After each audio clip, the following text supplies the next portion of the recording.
osnovi, ampak je potem pesem nastala, tam sem nekaj šel gat, mogoče sem došel do tretjega verza, ne, ampak sem videl, da ne gre, ne, čeprav mi je še zdaj mi je vers všeč, ne, ampak zdaj je Kapa in je potem tudi, ker je Kapa lahko polu izteku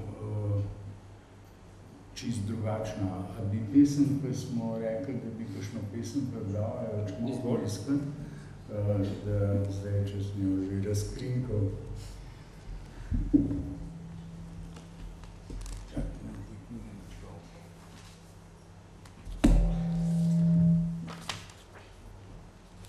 Sam jo moram pa poiskati. Aha, Rada je prišla.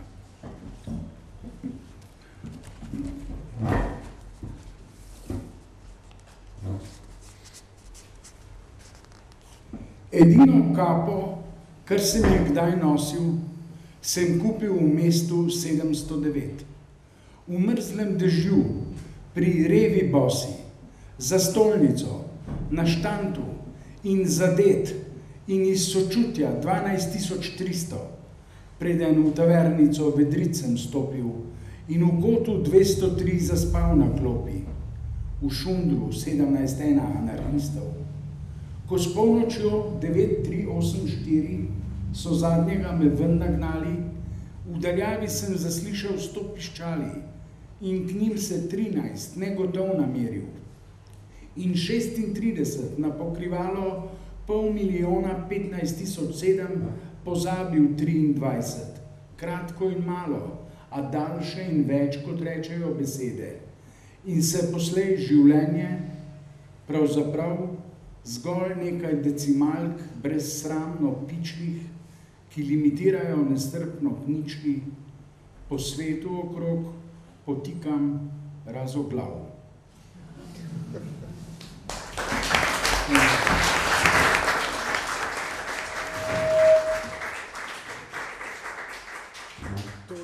Toliko o gatah, bi rekel.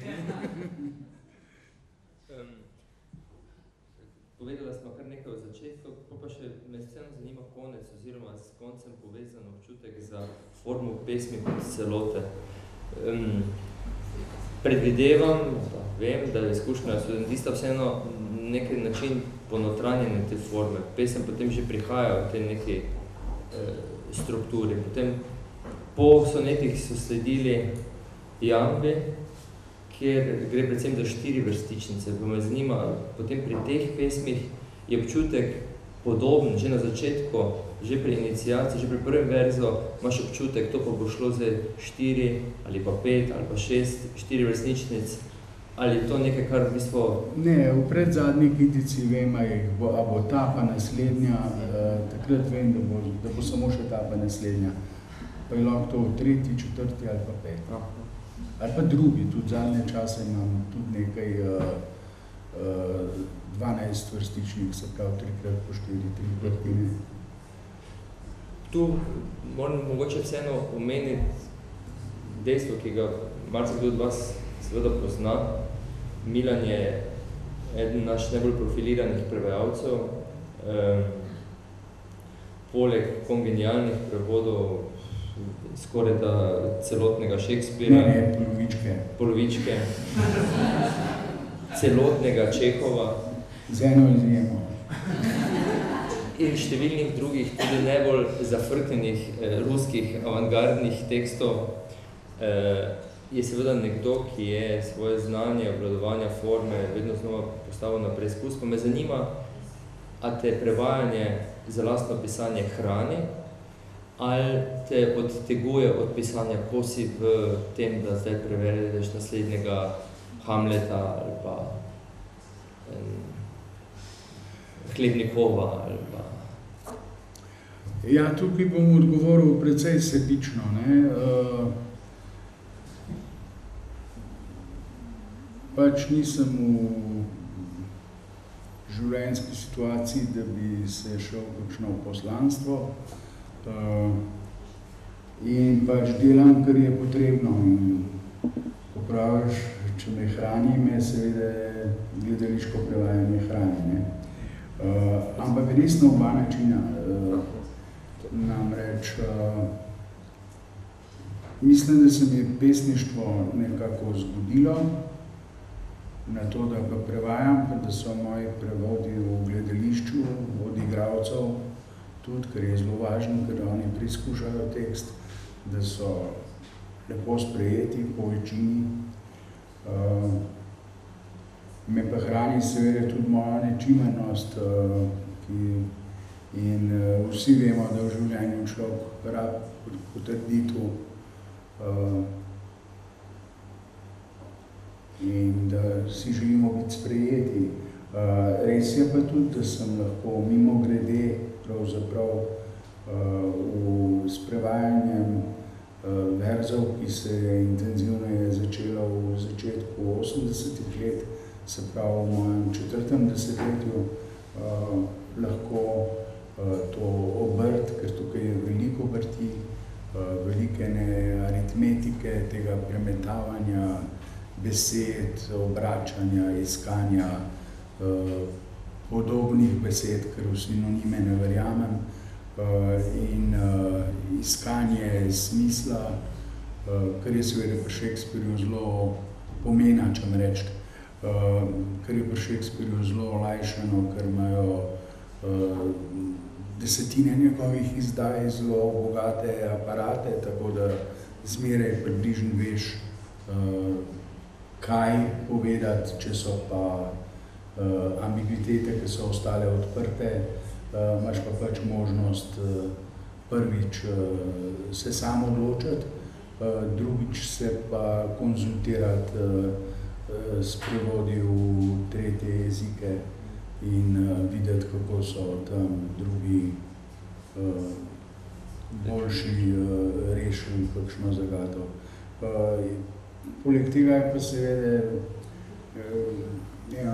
zadoščenje do presladkosti lepo, da v gledališču slišiš, da Hamlet govori z besedami, ki si ti rekel, te bodo.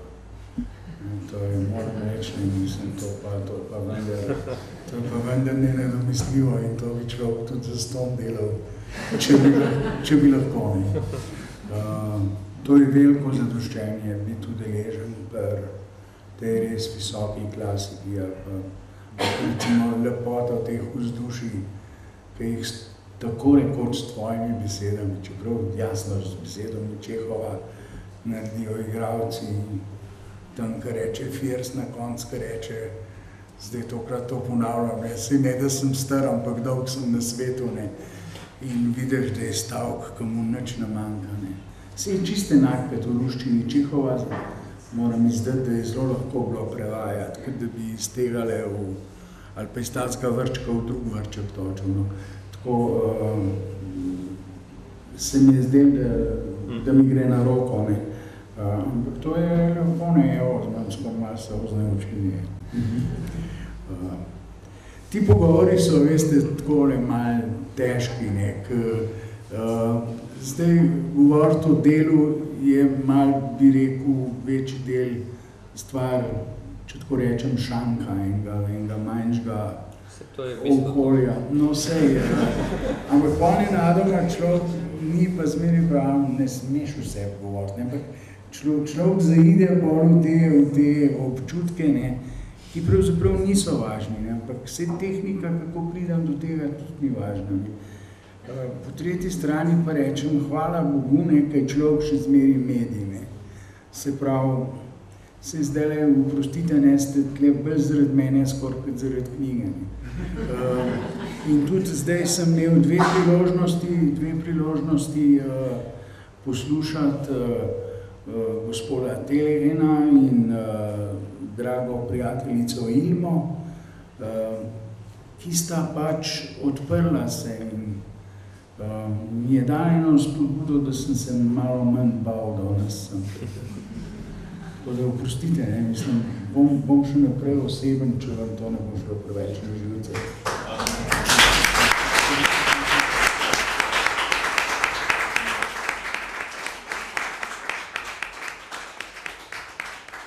Ena stvar tukaj vseeno manjka danes, manjkajo prevodi tvojih pesmi. ta formalna igrivost, hitrost, zahtevnost se mi zdi pesnika izjemno mu otežkoči pot do tega, da bi bil tudi ustrezno predstavljen v drugih jezikih. Ja, malo je prevodov, predvsem v angleščino, tako rekoč ni. Sam sem nekoliko v tem nespreten, tudi sramežljiv, tako da sam ne iščem teh stikov. Je pa naneslo, da imam zelo lep prevod imam prevedeno knjigico v češčino, je naredil pokojni gospod Benhart, zelo lepi prevodi, kolikor lahko ocenjujem. Toliko sem ocenil, to bi že razumel, da so zelo dobre rime. Potem imam precej srečno roko s svojo rusko prevajalko, prijateljico Žano Pirkovsko. Ona sicer teh mojih sfumatov ne lovi, ampak potem dela tudi zbor te vrste, da so pesmi, ki jih lahko vzame po, bi rekel, eni pomenski diagonali in bolj, ki so provokativne, rajših ima. In sem zelo zadovoljen z njenim prevajanjem. Tudi sjajno obvlada ruski vers, tam lažjim ocenam je zelo dobro in tudi ruski kolegi, ki sem jim dal podaril te knjige, so se potem oglašali, da so verzi zelo dobri, če govorimo o tej strani teh pohval. In imel sem srečo, da je nekaj malo, seveda, kar je zaposlen in zelo odgovoren, da je Luko Paljetak prevedel nekaj sonetov v svoji mojsterski maniri v hrvaščino. David? Kateri? David B. Smo še vedno David Bande. Napisal si izčrpno spremno besedo k tem zbranim zbirkam o Milanovi poeziji je bilo povedano tudi z teoretskega stališča že ogromno. Na kak način si ti, mogoče opišeš, malo koncepiral potem ta svoj zapis, kjer si po eni strani seveda mora biti informativn, po drugi strani pa si vseeno povleko neko ključno poanto, neko konstanto opusa Milanovega, namreč vprašanje po subjektu, potem kdo govori. Ja, pisati o takih avtorjih, kot je Milan Jesih, je absolutno zelo težka zadeva. Prvič, prav zaradi tega, kar si Janeš omenil, in sicer zaradi številnega, predhodnega, teoretskega materiala, ki že obstaja. In prej smo se z Davidom pogovarjali, da dejansko je problem, ko se soočiš s tem materialom, ki je bil že napisan, se z njim ne preveč strinjaš. In potem pač moraš iskati na svojo linijo, ki v tem smislu ni bila enostavna in upam, da je tudi pesniku kolikor toliko blizu dejstvo, da sem skušal odvrniti od njegovih pesmi te oznake ljudizem, postmodernizem, ki so kapljale po eni literarno-zgodovinski ali teoretski modi, bolj kot po kakšnem globljem branju. Ker se mi zdi, da poezija ni stvar teorije. Zato verjetno sem danes tisti tudi, ki mora po dolžnosti spregovoriti o teoriji, ampak teorija je pač relativna zadeva, je stvar branja, ki je drugačno, ki ni tisto, ki seže do notranjosti, ni tisto osebno, ki ga je Milan Jesih danes pokazal svojo držo. Vendar se mi zdi, da je vseeno ta poezija Kljub temu, da konstanto, ki sem jo našel, je to stalno iznikanje med Milanom Jesikom osebo in govorcem njegovih pesmi. Zdi se mi, da nekako avtor, pesnik išče način, da bi ločil ti dve entiteti, ponekod mu uspe. Zaradi tega si mislim, da je tudi tako polifona njegova govorica. Če pogledamo Uran ali Wolfram ali Usta ali sonete, gre za 4 različne pesniške jezike v bistvu. In v bistvu je to tudi dragocenost v slovenski poeziji, da je sam avtor je zmožen takih prehajanj iz enega jezika v drugi. Konec koncev mi danes že ves čas kroži ta aliteracija jesih jezik. Ne vem, morda po enostavnosti tega, ne vem. Ampak, kakorkoli, se mi zdi, da je, da, kot pravimo, nekje uspeva ta ločitev. Če pa malo za pesmi, malo pobrskamo, vidimo, da se za njimi v določenih smislih lahko najdemo osebo Milana Jesika, kar seveda ni napaka, ni greh, ni absolutno nekaj slabega. Pravzaprav vsaka poezija vsaka, prej smo slišali, ali je dana od nekod ali od zgoraj, ali pride sama, vendar še vedno je medij, ki spravlja na papir to zadevo, še vedno Milan. Tako da